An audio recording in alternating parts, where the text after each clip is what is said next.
What's going on, everybody? This is Lemon Drop 14E, and I am back with a new video today. Now today I have a question for all of you guys. How competitive is a 1977 AMC Pacer X in Forza 7? Now let me explain myself.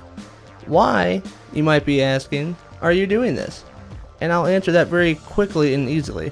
When I was younger, I used to play Forza, mainly Forza 3 right when it came out. And I used to go to the career mode where you could pick your events, and I would see how many races I could do with a single car going through and maxing out the stats, or just upgrading it just enough to get to an A class, E class, whatever it was. And so I got to wondering, you can't really do that in Forza 7 because they have pretty strict guidelines per race. So I decided, since they have really strict guidelines, I thought that I might go ahead and pick a really old car that's kind of known for being a joke, not only in the game, but also in real life, and seeing how it drove, honestly, in the game. And then I wanted to see, what if I dumped all the money and parts into this thing? I wonder how fast and competitive I'll actually be against the AI. Now, right off the bat, I understand the AI is not the same as playing against people online, obviously, but I feel like if I do everything the same, it'll give me kind of a baseline for, in general, how it feels. So whatever I do here, just know if you actually put a lot of time into it and tuned up the A class, then it's gonna be way better that way. Alright, so here are the stats with the E class. Now the E class is just how it comes, nothing changed at all. We got a 4.3 speed, 3.5 handling, 4.5 acceleration, and 3.3 braking. Honestly, I don't think it's that bad stat wise for an E class. Obviously there's room for improvement. It's an E class, but yeah, if I were to max out the E class, I think it would be a pretty good one in E class. I guess I'm getting paid $1 every time I say E class. Anyway, moving on, here is the D class stats. Now the D class is what it goes to when you do the homologanize. I'm not really sure how to say that word. Homologanization, homogenized.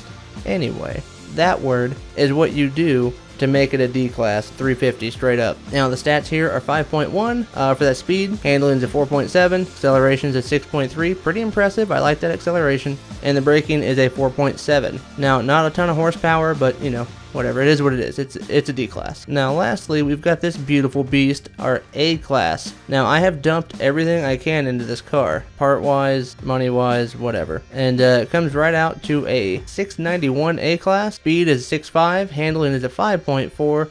Now acceleration is an 8.2, but that may not be super accurate for everybody, because I kind of chickened out and I saw that it was basically 500 horsepower, so I went ahead and made it all-wheel drive. I think it did take the rating up a little bit, so that's how I justified it in my mind. So the acceleration is an 8.2. I'm not sure what it would be if you did not convert it to all-wheel drive, and the braking is right at 5.5. Alright, so I went ahead and I picked a few tracks that I thought would have sort of a base, like kind of cover all your bases when it comes to road racing. I chose the Road Atlanta full course, the Sonoma NASCAR circuit, and the Hockenheim short circuit. Sounds weird to say short circuit, but that's what it is. Now also, here are some of the rules I went by as far as setting up these races. I had no traction control and no stability help, and the AI is set to highly skilled in all of these races. I normally play on highly skilled, just that seems like a good difficulty setting where I usually win the race or come close to winning, but if I'm actually trying, I usually blow them out of the water at highly skilled, so I don't know, I felt like it was a good happy medium for me to do a little test in. So here are my findings in the D class.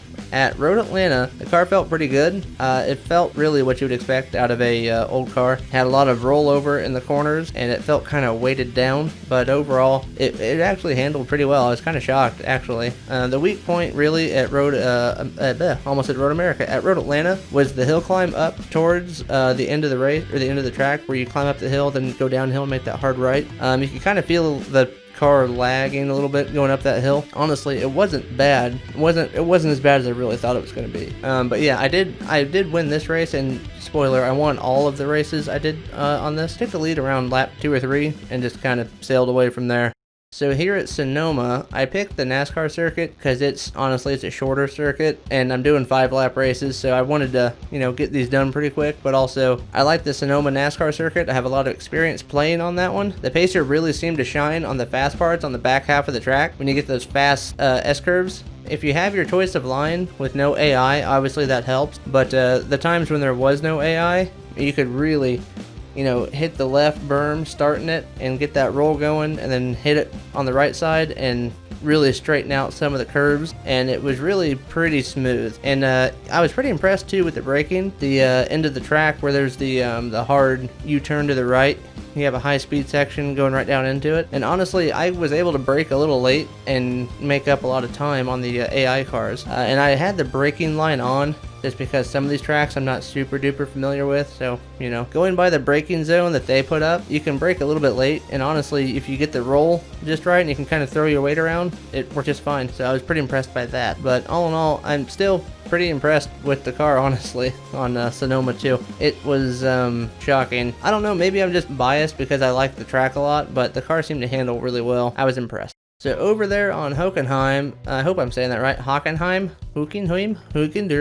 Anyway, on Hockenheim, the short circuit, the pacer handled fine. The slower acceleration was noticed on all of the tracks, really, like the off of a slow corner, and that was kind of accentuated here on Hockenheim. There's a couple of corners that you had to slow down for a little bit more than I thought you would. There's a couple of right-handers where it seems like you have to brake a lot harder than you would expect to, and coming off those corners, there was a couple of cars in the class that were really able to outmuscle me off the corners and really make up some time on me, but the pacer through the corners was super smooth. It was a lot easier to catch up with some of the older big cars.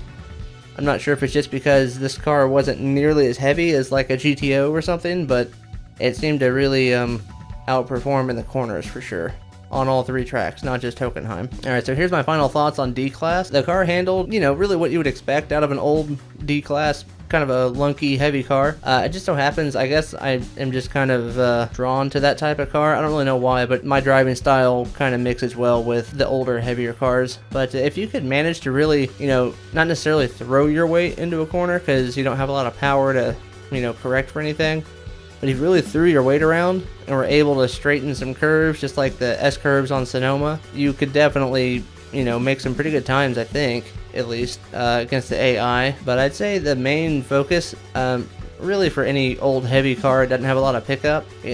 Braking momentum really does hurt you in places it's not avoidable. Where like a newer, lighter weight car with the same horsepower, it wouldn't really be as detrimental, but it is to these old cars, because I think mainly it's the weight. I don't know, I felt like it was especially obvious in the pacer when you would break your momentum or have to, any slow corner really, but especially when it's a fast corner that you maybe get loose into or something, and you have to kind of correct and slow way down.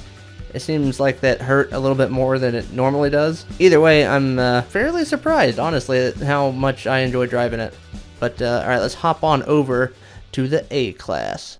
So right off the rip here at the race, I found out a pretty major issue with this A-Class car. It doesn't seem to like to turn and accelerate at the same time, like at all, almost. The first attempt I had at this race, I slapped the wall just off of the rolling start because I happened to get positioned about mid-pack, actually towards the back of the pack.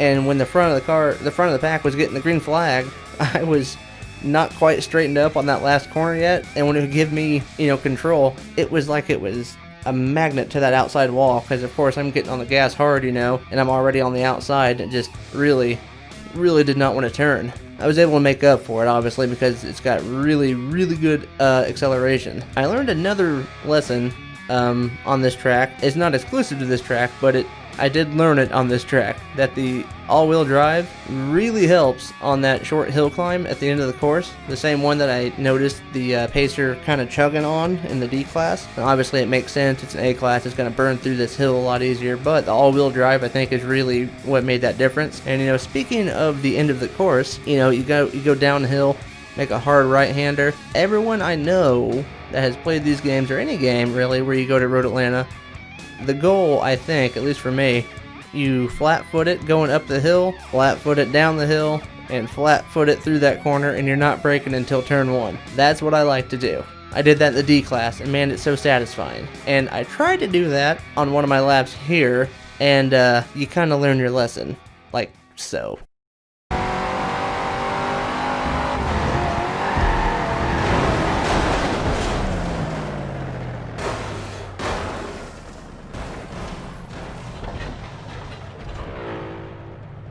Now I know with some tuning maybe you could make the handling a little better, but that was my result. And you know, I also got a very similar result, just kind of getting hooked in the right rear and getting tangled up with the Camaro down the high-speed section there at the beginning of the track.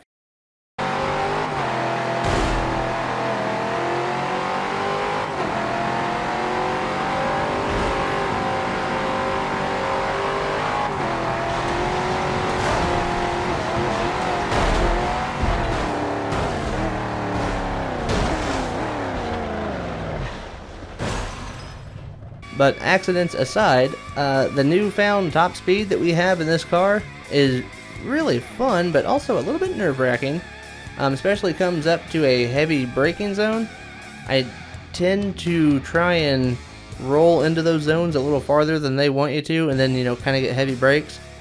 Easy to lock the brakes up doing that, especially in this old car. So, heavy braking zones take especially take note in if you're not doing any kind of tuning.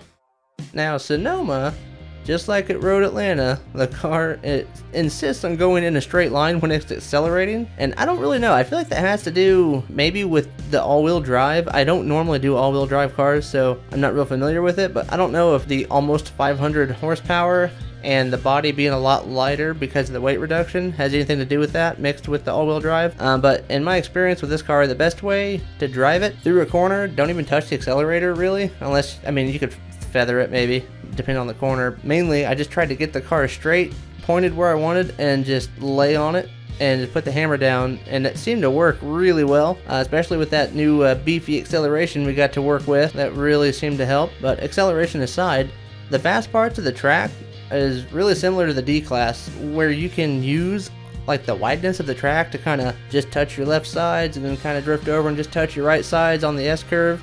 Really, again, you can make up a ton of time on the AI. Also, hot tip, just like Road Atlanta, on these heavy braking zones, brake early and often, because I've discovered you might be able to gain a little bit by braking late. You risk a lot by doing that. And if you brake just a little early, the acceleration is more than enough to make up if you lost, you know, like 100th or 200th on a lap. I mean, who cares? Just play it safe, lay down some rubber with that all-wheel drive acceleration. So now that we're done with Sonoma, we went back over to Hockenheim, just like in the D-Class, and honestly, the most fun I had in this car was probably at Hockenheim. The mix of straightaways and heavier than they look braking zones really was fun to do with the all-wheel drive point-and-shoot method type of driving. Yeah, Hockenheim was actually, it was a really fun track and a really fast track for the Pacer. I did notice that on this track, I won by the largest time gap, and by that, I mean, it wasn't even close. It could have been because I was starting to get used to the car after a few races, or maybe the car is just, you know, more competitive than I thought. I don't know. It is interesting to look at. It's very odd, because I won every race. Honestly, when I won the D-Class races, I was, you know, well ahead of everyone else, but you know, maybe a straightaway or two back, depending on the track. I know where I could see him on the mini-map, usually. But in the A-Class, it was wild. As soon as I got in the lead, it's just like I was checking out. Didn't matter where I was at. I even ended up lapping cars on Sonoma. I mean, I don't know. I mean, they could have had a wreck or something early in the race. I don't know. Either way, that didn't happen on any of the other races or any of the other courses. Take that for what you will. Maybe me and A-Class Pacers mesh pretty well. Who'd have thought? You know, again, really surprised that the Pacer just exceeded in the A-Class as well as it did. Or honestly, that it even was able to reach A-Class in general, because I kind of thought this was like one of those turd wagon cars that, you know, you dump all the parts into and it gets to a B-Class, like a low B.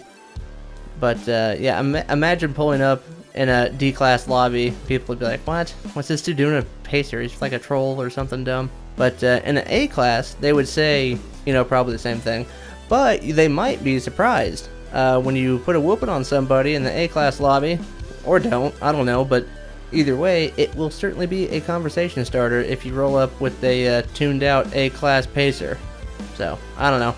Do that if you like, or you can just take my word for all this and don't bother. But hey, either way, I want to thank you guys for watching. I do appreciate that. Stick around the channel for more racing-based programming, and I hope you guys enjoyed, and I want to catch you guys later. Bye.